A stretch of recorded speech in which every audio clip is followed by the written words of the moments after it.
एक right angle triangle के दो जो एक्यूट एंगल है यानी लेस देन 90 डिग्री जो दो एंगल है उन दोनों का डिफरेंस दिया हुआ है 2π/5।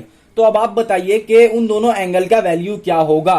और क्वेश्चन ये है कि ratio of three angle of a triangle is 2:3:4। That means कि एक ट्रायंगल है और उसके जो एंगल है उसका रेशियो क्या है 2:3:4। अब आपको बताना है कि इन तीनों में जो सबसे ग्रेटेस्ट एंगल होगा उसका सर्कुलर सिस्टम में वैल्यू क्या होगा। ऐसे और भी बहुत सारे क्वेश्चंस है जो हम लोग इस वीडियो में सॉल्व करने वाले हैं। तो वीडियो को पूरा एंड तक देखिए ताकि आपके बुक में जितना भी सम है उन सभी का आपको कॉन्सेप्ट अच्छी तरीके से क्लियर हो सके कि किस तरह से उन सभी सम को अटेम्प्ट करें, सॉल्व करें। तो स्टूडेंट, स्वागत है आप सभी का आज के इस वीडियो में। आज के वीडियो का हमारा टॉपिक है ट्रिगोनोमेट्री। इससे पहले वाले वीडियो में हम लोगों ने कॉन्सेप्ट ऑफ एंगल अच्छी तरीके से समझ लिया था कि एंगल क्या होता है, क्या कितने तरह का एंगल होता है, पॉजिटिव एंगल, नेगेटिव एंगल, ये सब अच्छी तरीके से समझ लिया था। इस वीडियो में हम लोग उसी के रिगार्डिंग में कुछ प्रॉब्लम्स को सॉल्व करेंगे। तो वीडियो को पूरा एंड तक देखिए। स्टूडेंट्स, अगर आप बंगाल बोर्ड के स्टूडेंट हैं तो मुझे उम्मीद है कि आपने इस चैनल को सब्सक्राइब कर लिया होगा। अगर फिर भी आपने चैनल को सब्सक्राइब नहीं किया है तो जरूर सब्सक्राइब कर लें ताकि मैं और भी ज़्यादा मोटिवेशन के साथ आप सभी स्टूडेंट्स की हेल्प कर सकूं। और हाँ, आप मुझे कमेंट करके बता सकते हैं कि आपको नेक्स्ट वीडियो कौन से टॉपिक पे चाहिए। तो बच्चों, हम लोगों को जो सबसे पहला क्वेश्चन दिया हुआ है बुक में वो क्या है कि हमारा एक ट्रायंगल है ए बी एंड सी। क्या है ट्रायंगल ए बी एंड सी दिया हुआ है, ठीक है। और यहाँ पे एक कंडीशन हम लोगों को ऑलरेडी दे रखा है, वो क्या है कि AC is equal to BC। AC is equal to क्या है BC, मतलब कि ये वाला जो लेंथ है वो इस लेंथ के बराबर होगा, ठीक है। AC is equal to BC। अब इससे हम लोगों को क्या पता चला कि ये जो हमारा ट्रायंगल है वो आइसोसेलेस ट्रायंगल है। यहां तक क्लियर है? ओके। और ये वाला जो एंगल दिया हुआ है, मतलब कि जब BC को हम लोग एक्सटेंड करेंगे D तक तो ये एंगल हमारा कितना दिया हुआ है 144 डिग्री दिया हुआ है। यहां तक पूरा क्लियर है? ओके। तो हम लोगों को पता क्या करना है कि ये एंगल कितना होगा, ये एंगल कितना होगा, ये एंगल कितना होगा। अब आप बोलिएगा सर ये बहुत ही ज्यादा आसान है, लेकिन आसान तो है, लेकिन यहां पे एक और चीज यहां दिया हुआ है कि ये जो एंगल हमारा निकलना चाहिए वो किस चीज में निकलना चाहिए, वो हमारा होना चाहिए सर्कुलर सिस्टम में। तो एंगल हम लोग को निकालना है, लेकिन वो किस चीज में होना चाहिए, सर्कुलर सिस्टम में होना चाहिए। ओके। तो सबसे पहले हम लोग क्या करते हैं, इस वाले एंगल को निकालते हैं। इस वाले एंगल को कैसे निकालेंगे? आप सभी को मालूम है कि एक स्ट्रेट लाइन में कोई एंगल जब बनेगा तो वो कितना डिग्री बनता है? वेरी गुड, 180 डिग्री बनेगा। ओके। अब जब ये 180 डिग्री बन गया और यहां पे एक लाइन को ऐसे सबटेंड करें तो ये एंगल दो हिस्से में डिवाइड हो गया, हुआ ना, दो हिस्से में डिवाइड। अब जब ये एंगल दो हिस्से में डिवाइड हो गया तो ये वाला हिस्सा मान लीजिए अगर 144 है तो ये वाला हिस्सा क्या होगा, ये वाला हिस्सा क्या होगा हमारा 180, यानी टोटल एंगल जो है उससे अगर इस वाले एंगल को माइनस करेंगे तो ये आएगा। दैट मींस के 180 माइनस 144 करने से हमारा ये वाला एंगल आ जाएगा। तो यहां पे क्या आ जाएगा हमारा 36 डिग्री। ओके। तो अब हम लोगों को ये तो पता चल गया कि ये वाला क्या होगा, हमारा एंगल 36 डिग्री होगा। क्लियर है यहां तक? ओके। अब इसको यहां पे हम लोग इरेज करते हैं और इरेज करके हम लोग दूसरे एंगल को फाइंड करते हैं। तो देखिए, आप लोगों ने पिछले क्लास में यानी कि क्लास 9, क्लास 10 ये सब में, मतलब क्लास 9, क्लास 8 में ऑलरेडी ये पढ़ लिया होगा कि sum of interior angle of triangle, that means कि angle A, angle B, angle C, ये एंगल जो मिलाएंगे अगर A and plus angle B and plus angle ACB, ठीक है, तो ये तीनों एंगल को मिला के कितना बनेगा 180 डिग्री। बहुत अच्छा, ये तीनों एंगल को मिला के 180 डिग्री बनेगा। ओके। और हम लोगों को किस चीज का एंगल मालूम है, यहाँ पे हम लोगों को मालूम है ACB। तो यहाँ पे क्या करेंगे, angle A plus angle B is equal to 180 degree minus, अब माइनस क्यों किया, क्योंकि ये वाला जो एंगल है उसको उस तरफ मूव कर रहे हैं तो वो कितना हो जाएगा 36 डिग्री हो जाएगा, क्योंकि ACB हमारा 36 डिग्री यहां पे दिया हुआ है। अब एक और चीज यहां पे नोटिस कीजिए कि AC इज इक्वल टू हम लोगों को क्या दिया हुआ है, AC इज इक्वल टू हम लोगों को BC दिया हुआ है, मतलब ये और ये इन दोनों का लेंथ क्या है, बराबर है। जब इन दोनों का लेंथ बराबर है तो यहां पे क्या होगा, यहां पे जो ये एंगल है और जो ये एंगल है वो एक दूसरे के बराबर होगा। अब आप बोलिएगा सर आप ये क्या बोल रहे हैं, तो देखिए, जब भी कोई दो लाइन बराबर रहेगा यानी A B और AC, ये दोनों लाइन क्या है, बराबर है, ठीक है, इक्वल है। अब हम लोग क्या कर रहे हैं, यहाँ पे हम लोग एक लाइन से इसको ज्वाइंट कर दे रहे हैं। यहाँ पे हम लोगों का C पॉइंट जो है वो किस तरफ है, इस तरफ है, ठीक है। तो C पॉइंट हमारा हो गया यहाँ पे।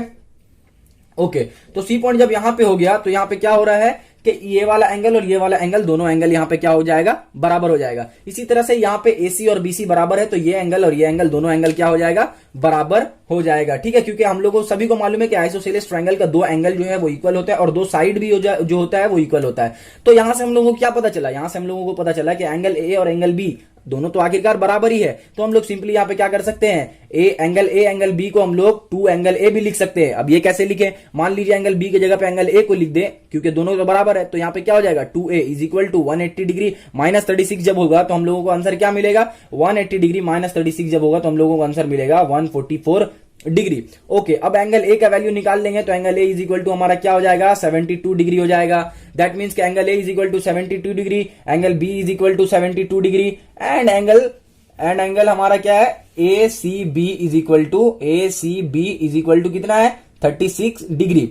तो सर अब आपने तो ये निकाल लिया angle A is equal to 72 degree, angle B is equal to 72 degree, angle ACB is equal to 36 degree, लेकिन आपको तो निकालना है सर्कुलर सिस्टम में। तो देखिए सर्कुलर सिस्टम में हम लोग कैसे निकालेंगे वो अभी यहाँ पे हम लोग पता करते हैं। तो सबसे पहले जो एंगल हम लोगों का निकला है वो यहाँ पे लिख ले रहे हैं। ये हमारा क्या निकला है 72 डिग्री, ये भी क्या निकला है 72 डिग्री। अब हम लोगों ने पिछले क्लास में मैंने आपको लास्ट में एकदम अच्छे से 3 से 4 बार रिपीट किया था कि जब भी हमारा कोई एंगल सेक्साडेसिमल में दिया हुआ रहा, अब आप बोलिएगा ये सेक्साडेसिमल क्या है सर, तो ये भी मैंने पिछले वीडियो में समझा दिया है। तो मैंने आपको क्या बताया था कि जब भी कोई एंगल सेक्साडेसिमल में दिया रहा और उसको सर्कुलर सिस्टम में कन्वर्ट करना है, दैट मींस के 72 डिग्री को अगर सर्कुलर सिस्टम में कन्वर्ट करना है तो क्या करेंगे पाई बाई 180 से डिवाइड कर देंगे। अब आप बोलिएगा सर आपने ये क्या किया, तो ये मैंने ऑलरेडी आप लोगों को लास्ट वाले वीडियो में अच्छे से बता दिया था। ओके, तो यहां पे जब हम लोगों ने किया तो हम लोगों को अब सिंपली क्या करना है, इन दोनों को डिवाइड करना है, मतलब इन दोनों को सॉल्व करके जो हमारा आंसर आएगा वो किस चीज में आ जाएगा, हमारा सर्कुलर सिस्टम में आ जाएगा। क्लियर है? तो अब इन दोनों को जब हम लोग सॉल्व करेंगे तो हमारा आंसर क्या आएगा, आंसर हमारा बहुत ही ज्यादा सिंपल आएगा। वो क्या हो जाएगा, यहां पे हो जाएगा कि 36 टू जा कितना हो गया 36 टू जा यहाँ पे हो गया 72 और यहाँ पे अगर करेंगे तो 92 जा हमारा कितना हो गया 92 जा हमारा हो गया 80। अब यहाँ पे अगर हम लोग करें तो ये 18 टू जा कितना हो गया 36 और 18 5 जा कितना हो गया 90। ओके, तो हमारा आंसर क्या आ गया 2 पाई बाई 5। तो देखिए हमारा जो एंगल ए है वो निकल गया 2 पाई बाई 5। कौन सा एंगल निकला, angle A is equal to कितना निकला 2 पाई बाई 5। अब angle A is equal to 2 pi 5 है, दैट मींस के angle B is equal to भी क्या हो जाएगा 2 पाई बाई 5 हो जाएगा। अब हम लोगों को सिंपली क्या निकालना है, अब हम लोगों को सिर्फ एक एंगल निकालना है और वो क्या है, ये 36 वाला है, मतलब एंगल ACB। लेकिन यहाँ पे देखिए कि एंगल जो ACB है वो कितना है 72 के हाफ है। दैट मीन्स अगर इसको हम लोग हाफ कर दें 27 डिवाइडेड बाई 5 को अगर हम लोग हाफ कर दें तो हमारा जो वैल्यू है वो आ जाएगा। जब हम लोग इसको हाफ करेंगे तो कितना आएगा हमारा, जब हम लोग इसको हाफ करेंगे तो सिंपली हमारा कितना आ जाएगा, हाफ करने से हम लोग का ये 2 कट गया और एंगल C जो है दैट मींस के एंगल ACB जो है हमारा कितना आ गया पाई बाई 5 आ गया। तो ये हो गया हमारा आंसर। तो इस तरह से हम लोग क्या किए, ये तीनों एंगल को निकाले और यहाँ पे हम लोग सर्कुलर सिस्टम में कन्वर्ट कर दिए। तो ये तो हम हो गया हमारा क्वेश्चन नंबर 1 हो गया। ओके, अब क्वेश्चन नंबर 2 की तरफ हम लोग मूव करते हैं। तो क्वेश्चन नंबर 2 में हम लोगों को क्या बोला है वो देख लेते हैं। तो उसमें बोला है कि एक राइट एंगल ट्रायंगल है, एक राइट एंगल ट्रायंगल है। क्लियर है? ओके, ये हमारा हो गया ABC।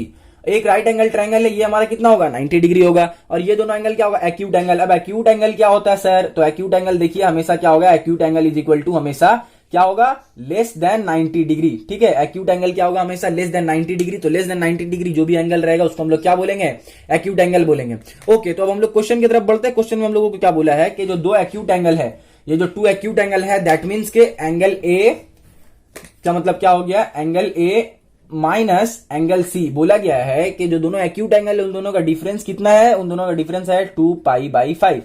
ठीक है, तो यहां पे हम लोग angle A minus angle C किए हैं। हम लोग चाहते तो angle C minus angle A भी कर सकते थे, लेकिन जब हम लोग angle A minus angle C किए तो यहां पे हम लोगों को एक चीज नोट करना होगा, वो ये कि एंगल ए जो है वो क्या है, ग्रेटर देन एंगल सी है। ठीक है, तो एंगल ए जो है वो हमारा ग्रेटर देन एंगल सी है, तभी तो हम लोग एंगल ए को एंगल सी से माइनस कर रहे हैं। नहीं तो अगर एंगल ए ग्रेटर नहीं रहता तो हमारा आंसर क्या आ जाता, नेगेटिव में आ जाता। Very good. तो हम लोगों को एक्यूट एंगल का डिफरेंस पता चल गया कितना है। अब हम लोगों को क्या निकालना है, अब हम लोगों को बोला गया है कि सेक्साडेसिमल में वैल्यू निकालिए। अब देखिए यहाँ पे क्या पूछ रहा है क्वेश्चन में, क्वेश्चन में हम लोगों को दिया हुआ है यहाँ पे सर्कुलर सिस्टम में, लेकिन आंसर हम लोगों को मांग रहा है सेक्साडेसिमल सिस्टम में, और ये दोनों एंगल का इसको वैल्यू चाहिए। क्लियर है? अब जब दोनों एंगल का वैल्यू चाहिए तो हम लोगों को क्या करना होगा, हम लोगों को एक चीज यहाँ पे दिमाग लड़ाना होगा कि इस एंगल और इस एंगल का सम कितना होता है। इन दोनों एंगल का सम जो है वो कितना होगा, इज इक्वल टू 90 डिग्री होता है। अब आप बोलिएगा सर ये 90 डिग्री आपने क्यों लिखा, तो देखिए इसका आंसर बहुत ही सिंपल है। वो ये है कि जब भी सम ऑफ इंटीरियर एंगल कोई भी ट्रायंगल का, जो अभी इससे पहले वाले क्वेश्चन में भी मैंने बताया कितना होता है 180 डिग्री होता है। क्लियर है? और ये वाला हमारा कितना है, ये 90 डिग्री है। दैट मीन्स इन दोनों को मिला के कितना होना चाहिए, 90 डिग्री होना चाहिए। तो ये हमारा क्या निकल गया, a minus C is equal to 2 pi by 5 और a plus C is equal to 90 degree. पर बात अभी भी हम लोगों का नहीं बना, क्योंकि एक में सेक्साडेसिमल है और एक में सर्कुलर है। तो हम लोगों को क्या करना चाहिए, हम लोगों को यहाँ पे किस चीज में आंसर मांगा है, सेक्साडेसिमल में मांगा है, तो हम लोगों को इस वाले एंगल को भी सेक्साडेसिमल में कन्वर्ट करना चाहिए। अब सेक्साडेसिमल में कन्वर्ट करने के लिए क्या करना है हम लोगों को, बहुत ही सिंपल काम करना है। वो ये है कि ये जो 2π/5 है उसको सिंपली हम लोग 180/π से मल्टीप्लाई कर देंगे। अब बोलिएगा इससे मल्टीप्लाई क्यों किया, इससे पहले तो आप π/180 से मल्टीप्लाई किए थे। तो देखिए 180/π से इसलिए मल्टीप्लाई क्यों किए, क्योंकि हम लोग यहाँ पे सेक्साडेसिमल में जा रहे हैं, सर्कुलर सिस्टम से सेक्साडेसिमल में जा रहे हैं। और पिछले वीडियो में हम लोगों ने ऑलरेडी डिस्कस कर लिया है कि जब भी हम लोग सेक्साडेसिमल में जाएंगे सर्कुलर से तो हम लोग 180/π से डिवाइड कर देंगे, मल्टीप्लाई कर देंगे। तो अब पाई यहाँ पे कट गया, वेरी गुड। और ये जो 5 है वो इससे कटा, अब कितना टाइम्स में यहाँ पे कटेगा 5, तो देखिए हो गया 3 5 15 हो गया, और हमारा यहाँ पे बचा 30, 6 5 30 यानी 36, 36 2 कितना हो गया 72। दैट मीन्स का 72 डिग्री हमारा यहाँ पे हो गया इसका वैल्यू। ठीक है, तो यहाँ पे एक बार लिख लेते हैं, angle A minus angle C is equal to कितना निकला 72 degree, and angle A plus angle C हमारा कितना निकला 90 डिग्री। अब आप लोगों ने क्लास 9 में पढ़ा होगा एलिमिनेशन वाला सिस्टम, जो आप लोगों ने क्लास 9 में पढ़ा है। तो यहाँ पे हम लोग क्या करेंगे, एलिमिनेट कर देंगे, मतलब इन दोनों को क्या करेंगे एक दूसरे के साथ ऐड कर देंगे। ठीक है, सिंपली समझिए, इन दोनों को बस हम लोग क्या कर रहे हैं, ऐड कर रहे हैं। ठीक है, तो जब ऐड करेंगे तो a प्लस ए कितना हो जाएगा हमारा 2 एंगल ए। ठीक है, और ये माइनस सी प्लस सी कितना हो जाएगा, ये दोनों एक दूसरे के साथ तो कट जाएगा क्योंकि ये माइनस में और ये प्लस में है। ओके, इज इक्वल टू क्या होगा, इन दोनों को प्लस करेंगे तो ये हो गया 2 और 7 7 हो गया 14, और 14 और 2 कितना होता है 16। वेरी गुड, तो 162 डिग्री हो गया। अब angle A is equal to हमारा यहां से कितना निकला, angle A is equal to इसको डिवाइडेड बाई 2 कर देंगे, दैट मीन्स के 81 निकल गया। तो जैसे ही एंगल ए जो है 81 निकलेगा, तो एंगल ए जैसे ही 81 हो गया तो यहाँ पे क्या होना चाहिए, यहाँ पे देखिए angle A is equal to 81, that means के 81 plus angle C is equal to कितना होना चाहिए 90 डिग्री होना चाहिए। तो एंगल सी हम लोग किस तरह से निकालेंगे, एंगल सी निकालने के लिए 81 को डायरेक्ट उधर भेजेंगे, दैट मीन्स के 90 माइनस 81 करेंगे और हमारा आंसर क्या आएगा यहाँ पे 9 डिग्री।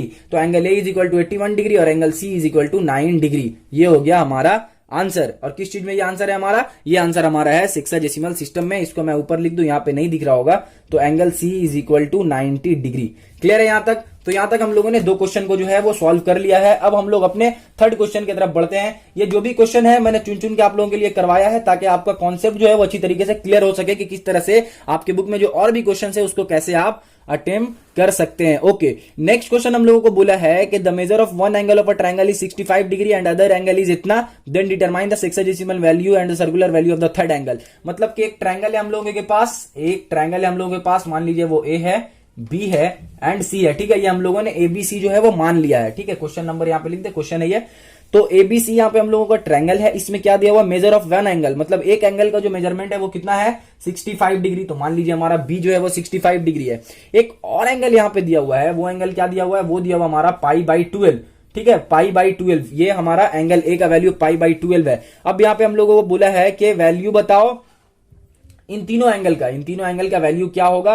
किस चीज में हम लोगों को मालूम, किस चीज में हम लोगों को मांगा है, सर्कुलर में भी मांगा है और सेक्साडेसिमल में भी मांगा है। ठीक है, तो उसके लिए हम लोगों को सबसे पहले एंगल सी निकालना पड़ेगा, तभी ना हम लोग निकाल पाएंगे सभी। एंगल सी किस तरह से हम लोग निकालेंगे, देखिए एंगल सी निकालने के लिए सबसे पहले हम लोगों को इसको जो है वो क्या करना होगा, सेक्साडेसिमल में कन्वर्ट करना होगा। तो सेक्साडेसिमल में कन्वर्ट करने के लिए सिंपली हम लोग क्या करेंगे, इंटू 180/π। अब तक तो आप लोगों को ये बात याद हो गया होगा। ओके, तो इसको जब यहाँ पे कट आउट कर देंगे, कट आउट करने के बाद हम लोगों को सिंपली क्या करना है, इसके और इसको यहाँ पे करेंगे। ठीक है, तो यहाँ पे हम लोगों का क्या हो गया, 2 6 जा हो गया 12 और यहाँ पे 3 6 जा और उसके बाद यहाँ पे 15। तो दैट मीन्स क्या हो गया, हमारा जो एंगल ए है वो इज इक्वल टू कितना है 15 डिग्री है। क्लियर है? एंगल बी जो है वो कितना है, एंगल बी हमारा 65 डिग्री है। अब आप सभी को मालूम है, मैंने पिछले 2 क्वेश्चन में ये बताया है कि इन तीनों का सम जो होगा, मतलब angle A plus angle B plus angle C जो भी होगा वो क्या होगा 180 डिग्री होगा। ओके, अब हम लोगों को एंगल बी और एंगल ए मालूम है, दैट मीन्स के यहाँ पे 15 डिग्री प्लस यहाँ पे 65 डिग्री और plus angle C is equal to कितना है 180 डिग्री है। ओके, अब यहाँ पे 65 और 15 दोनों को जब प्लस करेंगे तो कितना आ जाएगा, दोनों को प्लस करने के बाद 80 आ जाएगा। तो angle C is equal to 180 minus 80। अब आप सभी को मालूम है यहाँ पे क्या होगा, angle C is equal to हमारा आएगा 100 डिग्री। तो क्लियर है, एंगल सी हमारा कितना आ गया, एंगल सी हो गया हमारा 100 डिग्री। तो यहाँ पे लिख ले रहा है angle C is equal to 100 degree. Okay बच्चों, तो यहां तक जो हम लोगों का आंसर आया वो क्या आया, यहां तक तो हम लोगों का सेक्साडेसिमल में आया। अब हम लोगों को किस चीज में चाहिए, अब हम लोगों को सबको सर्कुलर में कन्वर्ट करना होगा। सर्कुलर में कन्वर्ट करने के लिए सिंपली क्या करना पड़ेगा, 15 इंटू π/180 करना पड़ेगा। π/180 करके जो आंसर आएगा वो हमारा हो जाएगा। इसको क्या करना होगा, 65 इंटू π/180 करेंगे, जो आंसर आएगा वो हमारा सर्कुलर वैल्यू में हो जाएगा। इसी तरह से इसको भी 100 इंटू पाई बाई 180 करेंगे तो जो भी हमारा आंसर आएगा वो किस चीज में आ जाएगा, सर्कुलर वैल्यू में आ जाएगा। तो ये सबको आप सॉल्व कीजिए और सॉल्व करके क्वेश्चन नंबर 3 करके आप क्वेश्चन नंबर 3 करके उसका आंसर लिखिए और लिख के कमेंट में आंसर कर दीजिए कि इन तीनों का क्या होगा, एंगल ए, एंगल बी और एंगल सी का वैल्यू क्या होगा। अब हम लोग अपने नेक्स्ट क्वेश्चन की तरफ बढ़ते हैं। नेक्स्ट क्वेश्चन में हम लोगों को क्या बोला है कि एक ट्रायंगल है, एंगल ए बी सी का ट्रायंगल है और इसका जो तीनों एंगल का जो रेशियो है वो कितना है, उसका रेशियो है 2:3:4। ठीक है, ये जो है रेशियो, इससे पहले भी एक क्वेश्चन था लेकिन वो क्वेश्चन मैं इसलिए नहीं करवा रहा हूं क्योंकि उससे पहले जो हम लोगों ने क्वेश्चन करवाया उसके लगभग वो सिमिलर ही क्वेश्चन है, तो इसीलिए हम लोगों ने क्वेश्चन को जंप कर दिया है। और ये जो क्वेश्चन है वो टोटली डिफरेंट क्वेश्चन है। इसमें हम लोगों को क्या बोला है कि एक ट्रायंगल दिया हुआ है और उसके एंगल का रेशियो दिया हुआ है 2:3:4। क्लियर है। अब हम लोगों को क्या पूछा है, हम लोगों को पूछा है कि जो ग्रेटेस्ट एंगल होगा इसमें, इन तीनों में जो ग्रेटेस्ट एंगल होगा, जो भी ग्रेटेस्ट एंगल होगा उसका किस चीज में वैल्यू चाहिए, उसको वैल्यू चाहिए सर्कुलर सिस्टम में। ठीक है, तो उसको सर्कुलर सिस्टम में वैल्यू चाहिए ग्रेटेस्ट एंगल का। तो भाई साहब को किसी भी तरह से ग्रेटेस्ट एंगल का सर्कुलर वैल्यू बस हम लोगों को बता देना है कि कितना होगा। ओके, तो यहां पे उसके लिए हम लोगों को सिंपली क्या करना होगा कि जो भी यहां पे इसके साथ मल्टीप्लाई होने वाला है उसको हम लोगों को क्या मानना होगा, let X be multiplied with each ratio. ठीक है, विथ इच रेशियो मतलब कि इस रेशियो, सभी रेशियो के साथ क्या मल्टीप्लाई होना चाहिए, एक्स मल्टीप्लाई होना चाहिए, क्योंकि कुछ ना कुछ एक पर्टिकुलर हमारा वैल्यू होगा जो सभी के साथ मल्टीप्लाई हो रहा होगा। या तो वो 4 हो सकता है, या तो वो 20 हो सकता है, या तो वो 10 हो सकता है। कुछ ना कुछ एक ऐसा वैल्यू होगा जो सभी के साथ मल्टीप्लाई होगा और मल्टीप्लाई होने के बाद हमारा एक रियल एंगल निकलेगा। तो हम लोग यहाँ पे मान लीजिए कि एक्स हमारा जो है वो सभी रेशियो के साथ मल्टीप्लाई हो रहा है। ठीक है, और एंगल ए को हम लोग मान लेते हैं कि हमारा ये वाला एंगल है, तो उस हिसाब से 2 × x मतलब angle A is equal to 2x आ गया। Angle B is equal to हमारा क्या आ जाएगा, मान लीजिए 3 जो है वो एंगल बी है, तो 3x हमारा एंगल बी हो गया। और angle C is equal to क्या हो जाएगा, angle C is equal to हो जाएगा हमारा 4x। ठीक है, मैं फिर से बता रहा हूं कि क्यों मैंने यहां पे x लिया। x इसलिए लिया क्योंकि रेशियो जो हम लोगों का निकला है तो कुछ ना कुछ इसमें मल्टीप्लाई होगा, तभी हम लोगों का जो वैल्यू है वो निकलेगा। और जो भी मल्टीप्लाई होगा वो तीनों में क्या होगा, कुछ ना कुछ सेम ही मल्टीप्लाई होगा, तभी हम लोगों का एंगल का वैल्यू निकलेगा। तो हम लोग मान लिए कि वो जो भी एक कांस्टेंट टर्म मल्टीप्लाई होगा वो हमारा x होगा। ओके, तो यहां तक तो हम लोगों ने समझ लिया कि क्या हुआ है। अब हम लोग आगे देखते हैं कि किस तरह से हम लोग एंगल को निकालेंगे। वापस से जो पिछले बार से जो मैं बोलता चला आ रहा हूं कि जो भी एंगल होगा मतलब a plus B plus C is equal to क्या होगा हमारा 180 डिग्री होगा। Very good. अब जब इन तीनों को यहाँ पे प्लस करेंगे दैट मीन्स के 2x plus 3x plus 4x is equal to क्या हो गया, 180 डिग्री हो गया।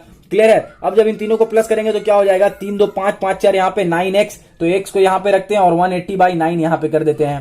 ठीक है, यहाँ पे मैंने एक स्टेप को सिर्फ जंप किया है। ओके, तो अब यहाँ पे क्या करेंगे, जब इसको सॉल्व करेंगे तो 9 2 18 आएगा और यहाँ पे 20, दैट मीन्स के x का वैल्यू हमारा क्या आ गया, 20 डिग्री आ गया। ठीक है, तो x का वैल्यू यहाँ पे क्या आया हमारा, x का वैल्यू 20 डिग्री आया। अब सिंपली यहाँ पे हम लोगों को सभी को मालूम है कि यहाँ पे ग्रेटेस्ट एंगल कौन सा होगा, ग्रेटेस्ट एंगल वही होगा जिसके साथ 4 मल्टीप्लाई हो रहा है। ठीक है, इसके साथ 20 मल्टीप्लाई करेंगे इसके साथ और इसके साथ, तो सबसे ज्यादा वैल्यू किसका आएगा, इसका आएगा। तो मतलब ये हमारा ग्रेटेस्ट एंगल है, तो सिंपली 20 को इसके साथ मल्टीप्लाई कर दे रहे हैं, यानी 4 × 20, तो 4 × 20 हमारा कितना आ गया, 4 दूना 8 मतलब 80 डिग्री आ गया। तो हमारा जो ग्रेटेस्ट एंगल है उसका वैल्यू कितना है, ग्रेटेस्ट एंगल का वैल्यू जो है हमारा वो है 80 डिग्री। अब हम लोगों को क्या करना पड़ेगा, अब हम लोगों को इसको सिंपली सर्कुलर सिस्टम में कन्वर्ट करना पड़ेगा। तो सर्कुलर सिस्टम में कन्वर्ट करने के लिए हम लोग π/180 से क्या करेंगे, π/180 से इसको सिंपली हम लोग मल्टीप्लाई कर देंगे। क्लियर है। अब जब यहाँ पे 0 0 यहाँ पे कट गया, कटने के बाद हमारा क्या आ गया, यहाँ पे आया कि यहाँ पे 9 दूना 18 हो गया और यहाँ पे हो गया 4 दूना 8, दैट मीन्स के 2π/9 ये हमारा रहा आंसर। इसी के लिए हम लोगों ने इतना देर से मेहनत किया है और ये हमारा आंसर निकल गया 4π/9। तो यहां तक हम लोगों ने जो भी क्वेश्चन किया, उम्मीद है कि आप लोगों को अच्छी तरीके से समझ में आ गया होगा। तो इसी तरह से कॉन्सेप्ट जो है वो अप्लाई करके आप सभी क्वेश्चन को सॉल्व कीजिए। अगर फिर भी आपसे वो सब क्वेश्चन सॉल्व नहीं हो रहा है तो आप कमेंट में लिखिए। अगर नहीं हो रहा है आप लोगों से वो सब क्वेश्चन, तो मैं उन सब क्वेश्चन को भी सॉल्व करवाने की कोशिश करूंगा। वरना मैं तो यही चाहूंगा कि सारे क्वेश्चंस आप खुद से सॉल्व करें ताकि आपका कॉन्सेप्ट जो है वो बिल्ड हो सके और एग्जाम में जिस टाइप का भी क्वेश्चन आए आप आराम से उसको सॉल्व कर सके। तो वीडियो कैसा लगा आप कमेंट में जाकर बताएं और अपने दोस्तों के साथ शेयर करें ताकि उन सभी को हेल्प मिल सके उनके स्टडी में। तो मिलता हूं आपसे नेक्स्ट वीडियो में, तब तक के लिए अपना ख्याल रखें। Thank you.